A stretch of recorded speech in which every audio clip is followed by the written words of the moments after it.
yeah, it was just a really good opportunity to come here, really cool opportunity to be a part of the Comets. Everything Miles told me about the club and the conference I was really excited about and thought, why not test it out? I've got some friends that play in the East.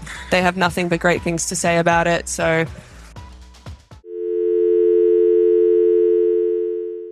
welcome to Shooting the Breeze, and we are live this ANZAC day from Comets Stadium at Alexandria here in Sydney. It's round 4 of the NBL1 coming up. And joining us today, we've got Chantel Horvat and Ceara Leavai. hello. Like How are you guys? Very good. Thank you for having me. No, it's great to have you both here. It's obviously back-to-back for Comets after you played against Bankstown last night. Unfortunately, it wasn't a winning result. But, you know, you're coming up again today. It's a tough call. It's up against the North Bears at 2 p.m, so that's in another 1.25 hours. I want to give a shout-out to any Comets Norths listeners who are on at the moment. And obviously, we also want to give a shout-out to all the Australian service personnel here on this special ANZAC Day. And just one more thing to add. Shooting the Breeze turned 6 yesterday. We did our first podcast on the 24th of April 2020, and we'd like to thank all our listeners and supporters for providing us all of your support over the last 6 years. So, now that we got all that intro stuff out of the way, it's going to be an interesting game today, I think. You know, with unbeaten, the Norths Bears, 5-0. As soon as you get below those first few teams on the ladder in the NBL1 East, it starts to get jammed up really quick. It's a bit reminiscent of last year's the last WNBL season where it really got jammed up in the middle. I think there's 6 teams that are probably within, you know, a couple of games one way or the other, and the whole ladder could change. So, Chantel, from your perspective, there's a lot of things I want to talk to you about in relation to NBL1. But first of all, I want to find out from your perspective all about, you know, why you came to NBL1 East, because, you know, it is the youngest of the conferences, but there's been a lot of growth here. And from a player's perspective, how do you see East? It's been incredible. I've really enjoyed my time here so far.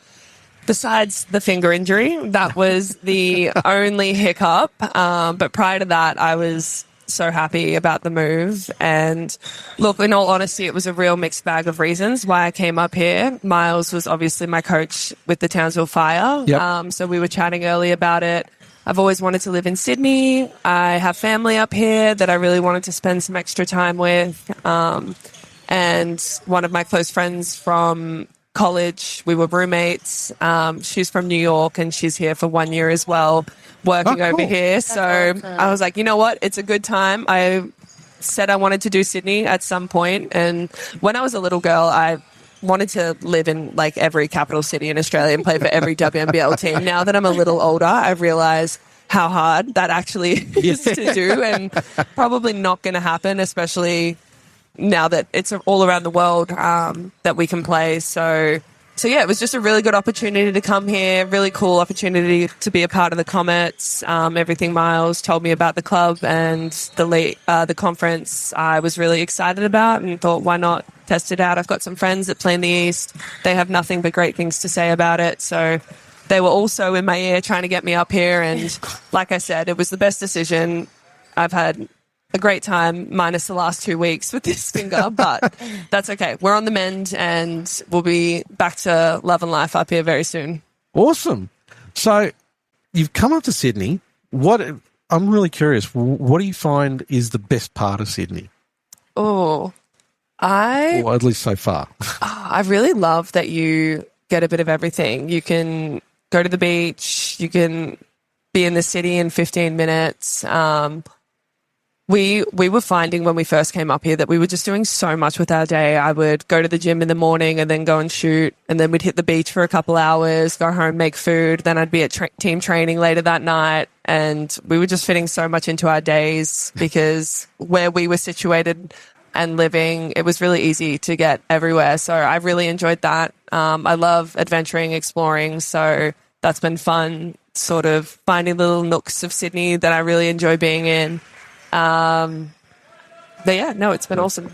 So I'm assuming that you're reasonably close by to Comets. Yeah.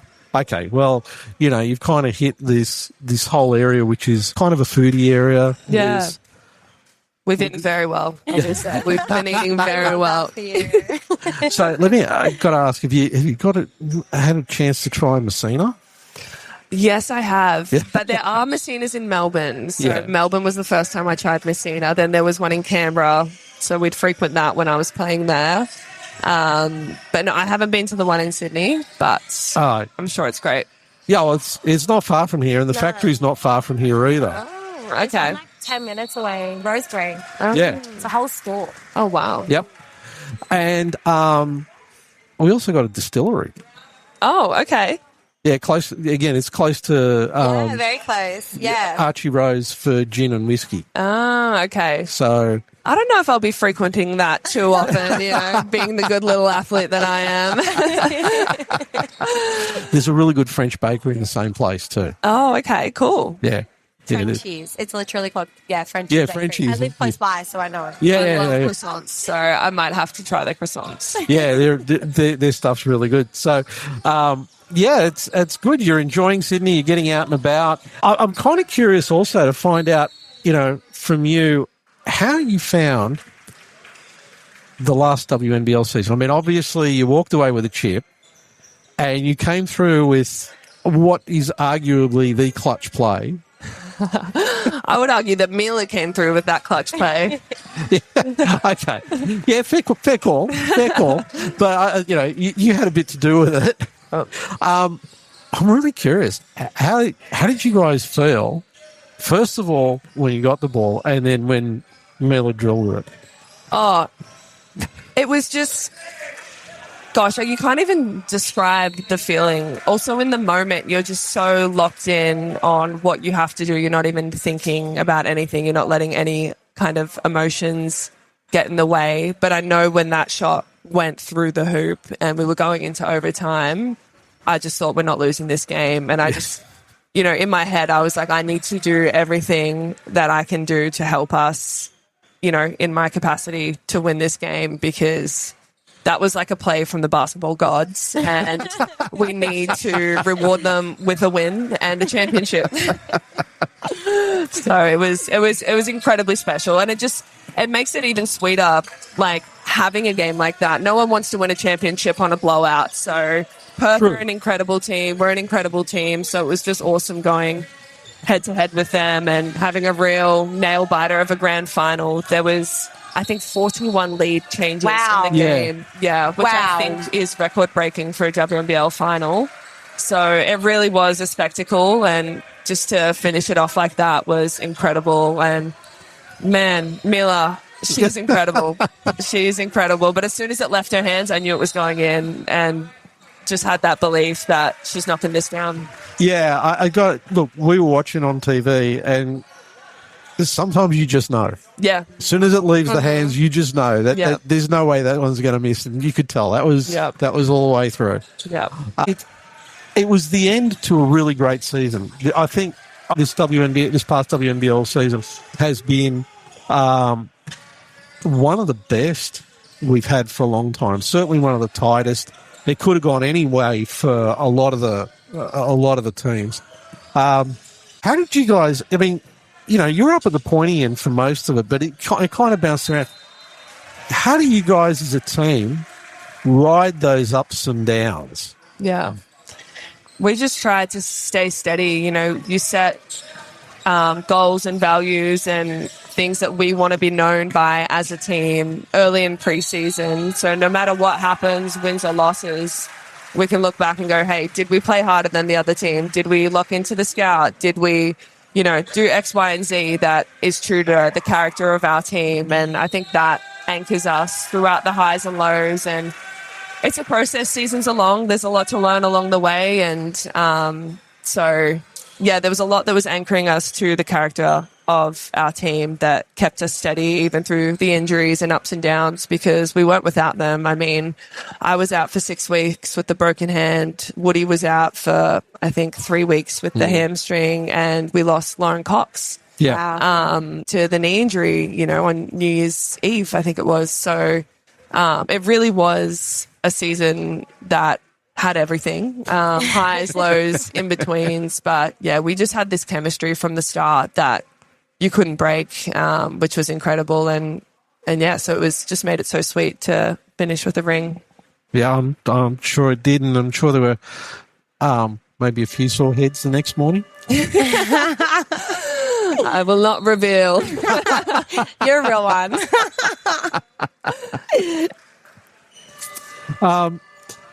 Now, I was doing a little bit of reading for the podcast, and I was really interested in a quote that was assigned to you, which was about, what would be the college that you would have been most disappointed by if they didn't talk to you and you came back with UCLA? Why? That is a great question. I think I really struggled when I was being recruited and making a decision. I had friends at other colleges that were recruiting me, saying, come here, come join me, which is always appealing because they're your friends. Then I was really fortunate to have some big schools as well enter the mix. And at the time, you're so honored. If UConn calls you, you're like, I remember receiving that call and just crying because I was like so grateful. But I knew in my heart I didn't want to go to UConn. But anyway, at that time, it gets really confusing. And yeah, I was very fortunate to have good options. But someone gave me the advice when I was struggling to cut down my list. I don't even think I'd cut down my list of visits yet. And they were like, what school would you be the most disappointed in if they all of a sudden lost interest in you and didn't want to recruit you anymore? And I just said UCLA. That's straight away. Great question. Straight away. Wow. I think I verbally committed that day. We're also doing year 12. I was, living at the AIS. It was very busy. We had really busy schedules, really busy training and playing schedules, and you're trying to complete high school. So I'm also horrible on my phone, so I really didn't enjoy the whole recruiting process and calls and everything. I remember Coach Corey said, we didn't even think you were going to commit because half the time you didn't answer phone calls. I was like, sorry, I was busy being a kid, But yeah, that was really it for me. I think I knew in my heart that UCLA had everything. I also wanted to go somewhere where I'd get a great education, so that was a big one for me. I know degrees aren't often easy to transfer to Australia depending on what you do. So I really wanted the university to be known so that when I do come back and look for work, it's, known and looks good. And obviously the basketball side was another thing. I liked what they were doing. I'd watched how they were playing at the time. They had some incredible players. I was loving watching Jordan Canada at the time and thinking, wow, it'd be really cool to play with her. Yeah. And also it's just their holistic approach to helping you grow as a woman, as an athlete, as a student. It wasn't all about the basketball. It was about how they are investing in you as a person on and off the court, the opportunities that they provide for you outside of basketball. And you really got the whole package at UCLA. And I know a lot of colleges sell you one story and then you rock up and you get another.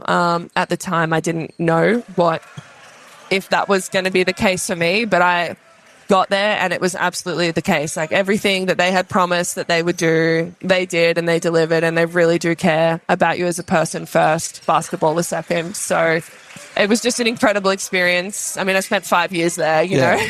Wow, you did all 5. I did 4 and then I had a redshirt year, the year that I was injured, and I took that one. Even considered taking my COVID year, which would have been a 6th year. So, wow. But it was time for me to move on. But I did consider it when they asked, and I was like, well, I do love it here. Wow. But yeah, no, it was incredible. Can't speak highly enough of that program, of the people involved, and it's just so incredible that they've now finally won a national championship. I was absolutely elated for them watching that game, and they deserve it. The team deserves it, and it's just such an incredible achievement. And I even just love the way Corey Close has just spoken about the journey of getting here as well in all of her interviews. I don't know if you've listened to it, but she's just such an inspiration. So it's really cool, and I'm so happy for everyone involved. Yeah, I think it's quite a few years ago, UCLA came out here and played a preseason game against the Flames. Yeah, that was the year before I went there, I think. Okay. Or 2 years before I went there, I think. Yeah, and I remember watching Coach Coral doing her thing on the sideline. You know, she gets, I'll call it animated. Yeah, she does. She does. She does. She gets fiery. She gets that white line fever, and she'll get into you. But, you know, you have that foundation that she cares about you as a human. And so if she yells at you, you know, it kind of doesn't sting as bad, because, you know, she's going to hug you later on in the evening and tell you she loves you. So, I mean, I'm guessing you watched that game live. How does it feel knowing that, you know, the coach through your career got the school their first NCAA championship? It's incredible. I'm so happy for them and everyone involved, and she pours her heart into that program, and this is the fruit of her labor. And I mean, when I was there, we had some really great teams. The best we ever did was get to the Elite Eight, and it felt like, you know, we were always pushing. Another year it was Sweet 16, and we were always pushing for that, but never quite there yet. So it's really cool to have finally, she's reaping, you know, the seeds of her labor. Yeah. And Ceara, you went through a college program as well. Yes, I did. So, you know, I'm kind of curious to also hear, you've heard Chantel talk about her college, a bit about her college experience. How was your college experience like? Oh, okay. Let's just say it was very interesting. I actually did it a little differently. I did junior college. So out of juniors, it was really interesting. So I played New South Wales Metro. I actually played against Chantel back in the day. Okay. You know, I always remember we were like, oh, God, she's so good. How do we stop her? Anyway, it was really cool. Long story short, all my good girlfriends that were in my team went Division 1. And at that point in time, I just didn't have the classes to go Division 1. I was talking to some schools, but instead I did the junior college route because I was still like, that's my dream, and I'll just find another way. So I'm a massive advocate for the junior college route. There's nothing wrong with that. Yep. Sometimes we take different paths. Sure. Look, Absolutely. It was... Thank you. Overall, it was a great opportunity. I played 2 years of junior college. Then I went and worked... I went to a school called Queen's University of Charlotte in North Carolina. We were Division 2 at the time, which are now Division 1. They just made... The men's team just made the NCAA tournament. Okay. But, look, overall, it was a great opportunity to... learn about the big world and, you know, live away from mum and dad. And I'm such a firm believer in, if any young lady or young player has a dream to go try it out, because we're so lucky to come back to this beautiful country. So go follow your dreams. And if it doesn't go the way you thought, we have such a great opportunity to still be here in Australia and come back. So, yeah. I could not agree more with that. That's the advice I always give. You can always come back home. Yeah, we're so fortunate. We are fortunate. Just go try it out. See, you'll grow as a person regardless whether it's the right situation or not. And you always get the opportunity to come home, thankfully. Absolutely. Yeah. Yeah, I think one of the things a lot of people sort of look at in relation to the whole college experience in the US is that there is a real business aspect to it. Now with the NIL, I'm so glad I'm old that I had nothing to do with that. Oh, my gosh. Were you there with the NIL? It came in the year after I left, I think. Yeah. But I think it was only for Americans. And then the year after that, it opened up for internationals, I think. Okay. It took a little while for the internationals to be able to take part in it. But yeah, it's a whole different world now. Yeah. It's incredible. But also really cool because now people are getting paid, and absolutely, it really is like a professional schedule. Like there's not a lot of difference between some of my pro teams that I've been on and the schedule that we have. And the schedule that I had in college. Plus, you're trying to graduate and get a university degree. Absolutely. That's actually a good point. I'm curious. What did you study? I studied, I did a BA in geography and environmental studies and a minor in anthropology. Oh, Okay, wow. cool. Congratulations. Thank you. Got a lot of broad interests, so that taps into a lot of them. We love that. Humans first, people. Yes. Yes. Yes. It's cool to care. Absolutely. Yeah, I mean, we've talked to a lot of people who've gone through college, and it's typically around, sports science, sports medicine, right? But that's a really completely different field. What attracted you to it? That's a great question. I actually started in business economics. Okay. And I really didn't know what I wanted to do when I went over there. And I had cousins that had studied that were, working sexy jobs. And I thought, I had people in my ear going, you should do that, you should do that. And you start to figure out as well along this journey who you are as a person and what you really care about. And I think that's really important when deciding on what you want to study. I just figured out what I really care about, and that's people and the environment. So it was an easy switch because I was taking all the classes in that department anyway. Yeah. Because I was just interested in them and they were just filling my electives. So actually when I made the switch, I'd already done so many classes and then I never looked back. It was a no-brainer. And look, I don't exactly know what I want to do after basketball. So that's what I'm trying to figure out as I'm playing now. But I know what I care about and I know what I love learning about. And so that was a really fun degree for me and loved every second of it. Cool. So I just want to go back to something that Ceara mentioned, right? Ooh. You guys played against each other. She wouldn't remember me. No, not true. I never forget a face. Oh, girl. So, it's like one of the things that's really good about Australian basketball is that you definitely get to come across people at different phases of your career. Absolutely. When you look back at your career, and this is to both of you, have there been players that you played against where you kind of went, yeah, I'm really curious to see where they're going to end up? Yeah, this lady right next to me. Between her and honestly, between you and Annalee Maylee, I remember when we were doing scout, I just was always, because I'm like 5 foot nothing, right? And I just remember going, I can't wait. It was you two. I think there was Alana Smith as well one year. I think I'm a year older than you. But basically, Victoria Metro in general, that era, 2014, I was like, I can't wait to see where these ladies go. And Christy Wallace. I'm a fangirl. All incredible players. Yeah, absolutely. Sorry to cut you off, but I had to jump in there. Yeah, no, that's good. I mean, you've rattled off some big names. Yeah. And I suppose, one of the things that's, again, it comes back that's really interesting about Australian basketball is you say those names and you kind of go, wow, they actually played like, Vic Metro, they played. And that's something really different here in Australia to, I think, pretty much anywhere else in the world. It's that mix of players and talent that you get to see at such a junior level. And you get to see the competition at Metro level and, having seen the development pathways in the US, for example, what do you think is the biggest difference between there and here in terms of the sort of like that younger talent coming up and then getting into the college space?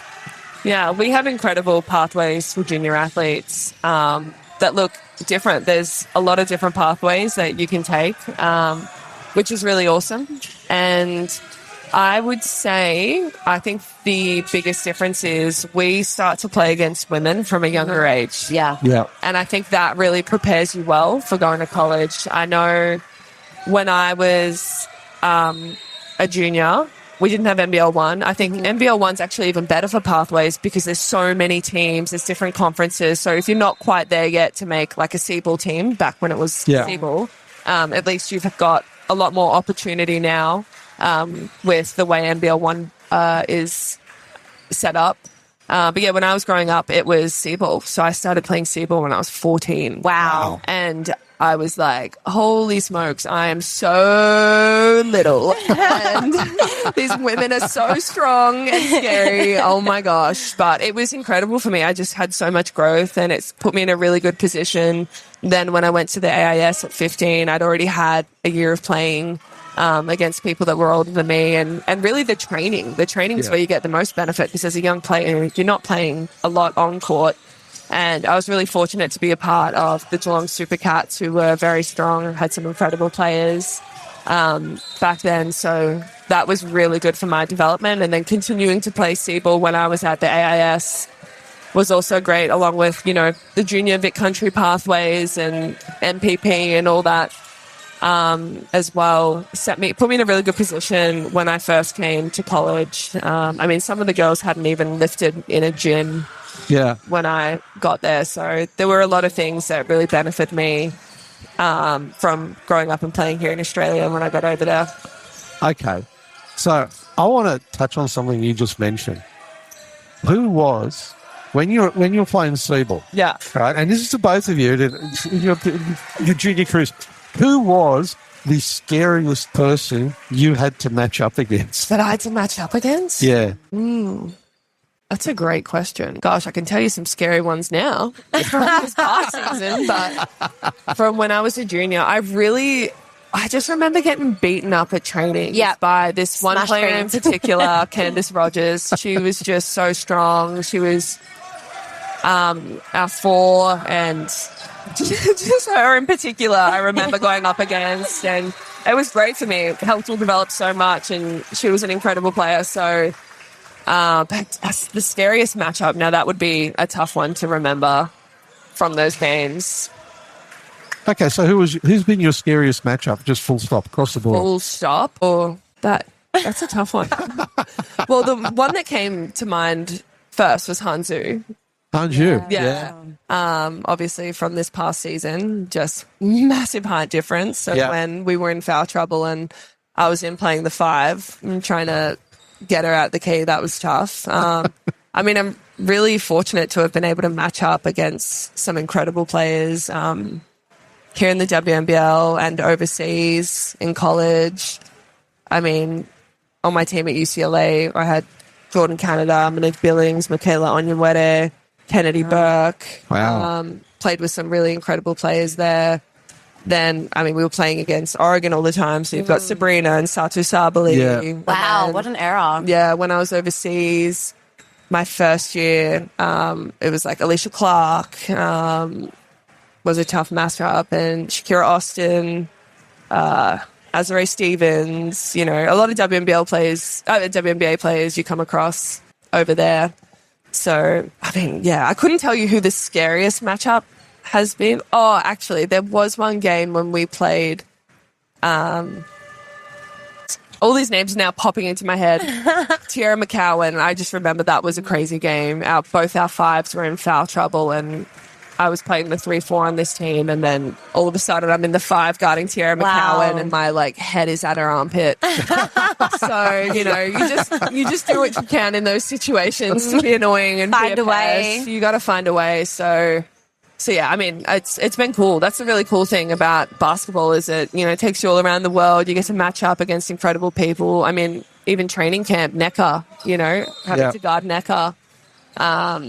And then also with a lot of teams, what they do with me, because I do play guard and post positions, is they switch. So often it's not just guarding these players, it's also guarding the point guards. And then you've got to switch on Arie McDonald, who is so quick. Yeah. You know, but I love the challenge of it. I love when I get to match up a bit against incredible players. It's just another opportunity to get better, to learn and grow from these experiences. So it's really cool. So, Ceara, what about you? I mean, there must be someone that you just kind of sit back and go, wow, I can't believe I just matched up against them. That's a long time ago, Paul. That's very long time ago. You know what? I think there's no one in particular. I think that for me, you know, obviously I haven't been at the exact same level, but like regardless, I think that just playing in the game and any opponent really, I think, you know, they're all challenges and I have white line fever, so I guess sometimes I don't even see the face. I just see a number in a jersey and I go from there. So that's my answer. Okay. All right. That's cool.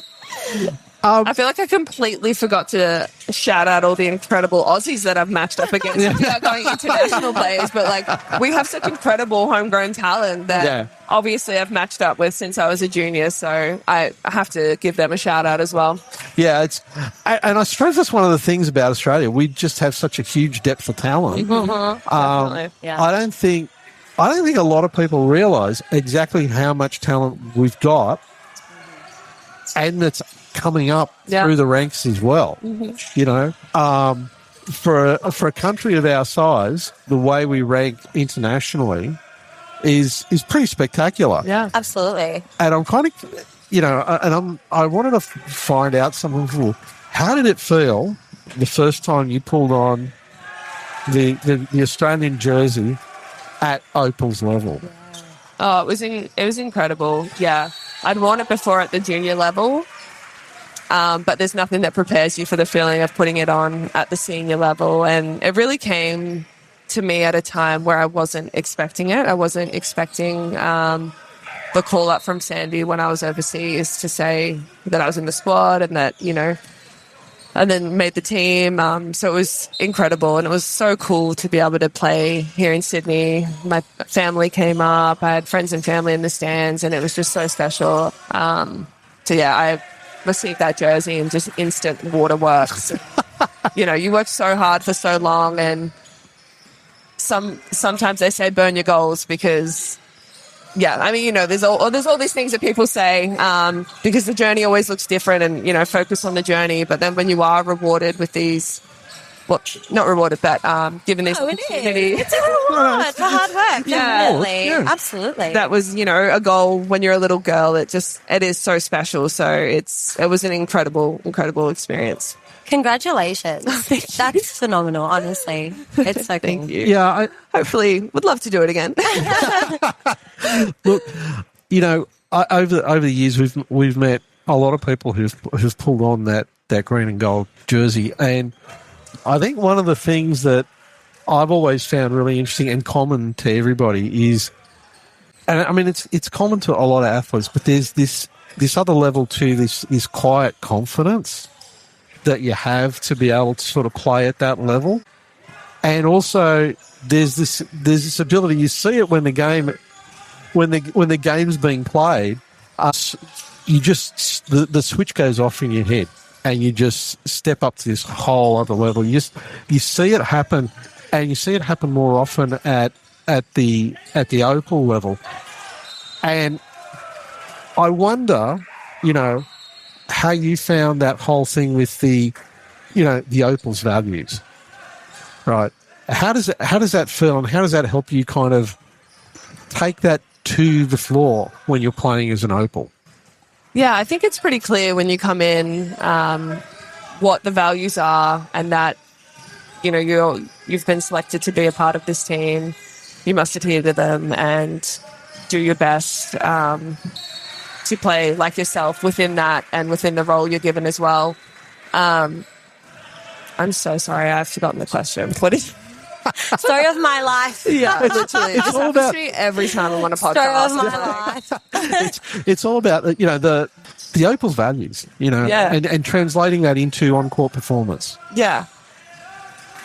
I mean, you just do it. You know, you're there. It's an honor to put the green and gold on, and you don't want to step outside of those values because it's not what it's about. And if you don't align with that, you won't be there.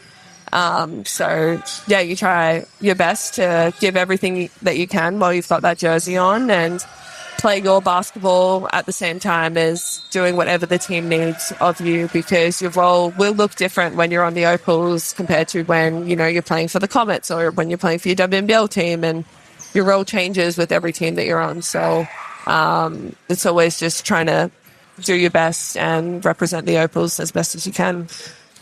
I don't think anybody who sits outside really understands the impact those Opals values have. We only ever really got that impact, and it's only part of it when we had Michelle Timms on, and she went through, like, she literally rattled off every one of the Opals values. She just went through bang, bang, bang, bang, to the point where we would, like, she finished going through it, and we were, like, silent. Because of the way, the emotion and the intensity that she brought across, it was like she actually turned around and said, "Are you guys still there?" I think it's also something that's anchored every Opals team throughout the years, and it's also what we're, like, now known for around the world. Yeah, too, because it, like, comes out in our play, not just what we say. Yeah, we're going to do, but we go and do it and we live it, and it's what we've been known for a long time, and we've got a reputation internationally, and we've got to keep that going. And I want to get back onto the NBL1, because we've got a game coming up in about 40 minutes. It's going to be a great game to watch. So I'm kind of curious to understand from both your perspectives how you've found the NBL1 to have grown and changed as you've watched it over the years as it's developed. I've actually only been a part of it for a few years, because it started when I was in college. Yeah. So I think the first 3 or 4 years was when I was overseas, and then I went straight to Europe from college, and then played my first season with Geelong United 3 years ago. So 23. Yeah, and then I also had last off-season off. So I haven't actually played that many seasons in the NBL1. So I don't think I could adequately answer your question. Okay. So, Ceara? Being part of, Comets front office, we're heading into our 4th year, I believe. Yep. Apologies if I'm wrong. But over the years, what I've seen is it's been really cool to see a lot of our, international talent like yourself, Chantel, come back and play in these leagues. I think that, it also helps our homegrown talent. I think that it helps having the presence of such phenomenal, athletes of your caliber coming back and playing in these conferences. Really, it gives the league and the nation exposure. And it just gives, other opportunities for our homegrown talent that, one day are, wanting to do the UCLAs and be an Opal. Oh, like I get to play against, a current Opal. This is what it's like, So I think that it's really developed over the years, and it's amazing to see such high caliber players and people come back into these spaces and give back to our country as well. So, as we sort of get to the point where we're wrapping up this podcast, a couple of things. First of all, I mean, look, you're stepping up against arguably one of the strongest teams in the league. What do Comets have to do to be able to get the W?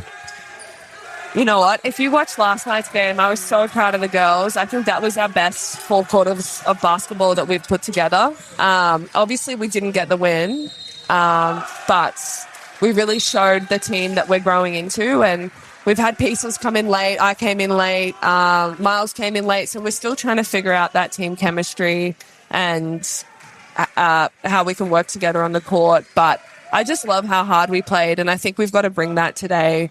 Norths are a great team. They've got a lot of star power. So we need to play harder than them. We need to lock into the scout.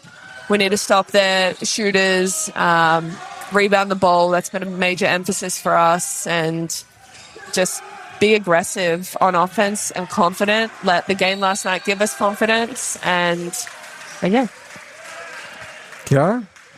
Literally what you said, watching the game last night, it was really awesome to see the group really evolve. I thought it was really, great to see other people on the bench step up and buy in and really contribute to the game. So I think that riding that momentum and having that one game throughout a season is so important and vital, because then, it kind of brings a sense of empowerment where the team's like, yeah, we can do this. Yeah, we're here, So I think I'm really excited to see not so much more North, but us as a Comets collective ride that momentum. Yeah. So And I just see us getting better every game, people getting more confident.